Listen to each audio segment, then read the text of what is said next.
Hello, hello, bonjour, j'espère que vous allez très bien. Voilà, tout juste pour vous faire une toute petite capsule sur un sujet très important. Merci à tous ceux qui m'envoient des messages ou des sujets à traiter. Il se trouve que depuis quelques mois, j'évitais ce sujet, mais je crois qu'il est temps de répondre à cela très rapidement parce que j'ai une amie, la semaine dernière où j'étais très souffrante, qui était très alertée et apeurée, qui m'envoie un message qui dit « Oh là là, je vais perdre mon emploi, mon employeur me menace de façon indirecte. » Et je me suis rendu compte qu'il n'était pas le seul. Il y avait plusieurs, mais qui ont de façon indirecte eu à me parler de leur situation d'emploi. Et c'est pour cela que je vais répondre rapidement à tous ceux qui ont eu à m'envoyer des messages dans ce sens et qui veulent me parler dans ce sens, qui reçoivent des messages ou des menaces même de perte d'emploi. Je sais que lorsque les gens m'écrivent au sujet de leur situation d'emploi, ces personnes attendent que moi, Christelle, je puisse leur dire, vous voyez pourquoi moi je suis un entrepreneur?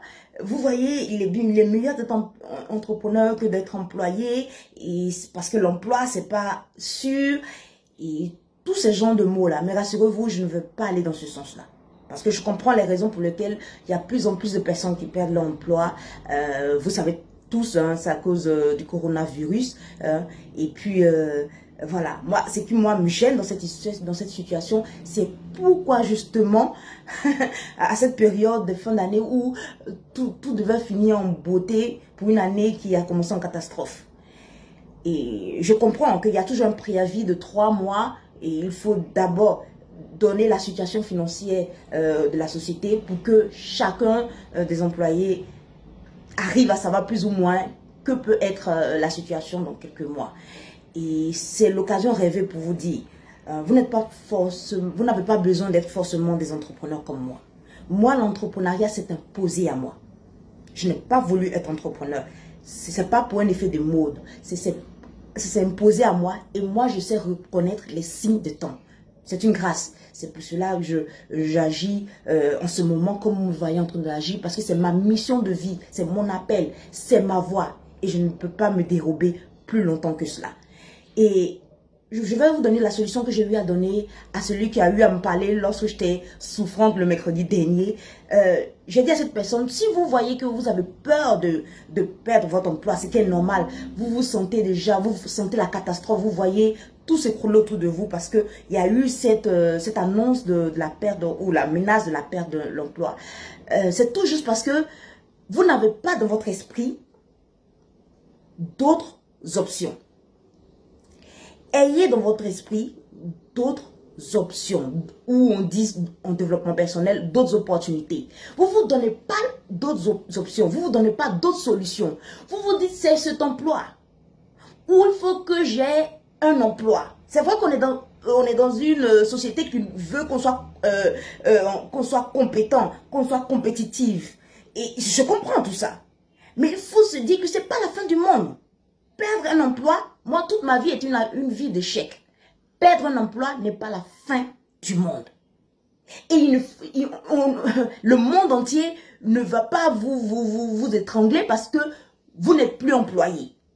Surtout dans cette boîte ou dans votre environnement, dans votre milieu ambiant. Vous devez vous donner d'autres opportunités. N'attendez pas qu'on vous donne le préavis de 3 mois ou qu'on vous annonce que ça ne va pas trop dans la société pour que vous vous appeliez, pour qu'on vous trouve des solutions magiques. Non. Commencez dès à présent. Parce qu'on est dans un monde de capitalistes effrénés. C'est une religion. Les gens ne pensent qu'à leur argent. Vous êtes qu'un numéro de matricule dans leur esprit. Peu importe vos exploits. Donc, donnez-vous toujours d'autres solutions. Ouvrez-vous toujours d'autres portes. Je l'ai mis même, voilà, il y a quelqu'un qui l'a commandé. Je l'ai mis même dans ce recueil. Donnez-vous d'autres, ouvrez-vous d'autres portes. Dès que vous avez ça en esprit, vous êtes plus calme et vous avez moins peur. Je rassurez-vous, moi, c'est ce que j'ai eu à dire à cet ami. C'est comme s'il était déchaîné, c'est comme s'il était plus libre. Et c'est ce que je veux pour vous. Soyez plus libre. C'est parce que vous vous dites que si ce n'est pas cet emploi, si ce n'est pas être employé, si ce n'est pas être dans cette ville, si ce n'est pas avoir ce statut de travailleur, votre vie n'a plus de sens. Vous n'êtes plus une personne. Votre monde s'écroule. Et voilà, vous commencez à paniquer, vous appelez tout le monde. Je ne vais pas vous proposer d'être entrepreneur.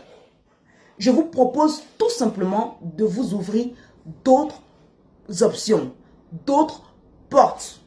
Et ça, c'est un travail qu'il faut faire. Je ne peux pas vous le dire comme cela. C'est un travail qu'il faut faire. Il faut commencer déjà à penser d'autres solutions. Dites-vous, si ce n'est pas ce travail, j'ai d'autres solutions. Si ce n'est pas ce travail, j'ai d'autres possibilités de déposer des dossiers quelque part ailleurs. Rassurez-vous, apprenez à vous réinventer une vie. Toute ma vie ne fut qu'une vie d'échecs. Et justement, c'est ces échecs-là qui font que je suis la Christelle que vous voyez là. Une femme, disons la vérité, une femme plus ou moins redoutable. Parce que je n'ai pas peur d'échouer. Je n'ai qu'échoué toute ma vie. Et c'est ces échecs-là qui font justement ma richesse en connaissance. Ma richesse, pardon, dans ma capacité de pouvoir vous accompagner, vous aider au plan juridique, au plan développement personnel, croissance humaine. Donc je vous dis, donnez-vous d'autres options. 1 de perdu, 10 de retrouvé. Une porte fermée, 10 000 autres ouvertes. Donc, donnez-vous d'autres options, donnez-vous d'autres opportunités, afin de ne pas tomber dans la dépression, surtout en Europe. Très chers amis qui êtes en Europe. C'était mon grand Christelle Akossi, votre éveilleur des consciences. Merci de m'envoyer beaucoup de messages, beaucoup de sujets. Rassurez-vous, je n'ai pas le temps de tous les lire, mais quand quelque chose me dit, il faut lire cela, je lis, et puis je ne peux que vous aider. Je ne peux que vous aider. Et en vous aidant, je vous ai dit, ça ne fait que m'aider et me conforter dans ce que je suis en train de faire. N'oubliez pas que je vous aime. Mon grand Christelle Akossi, votre veilleur de conscience et juriste d'affaires.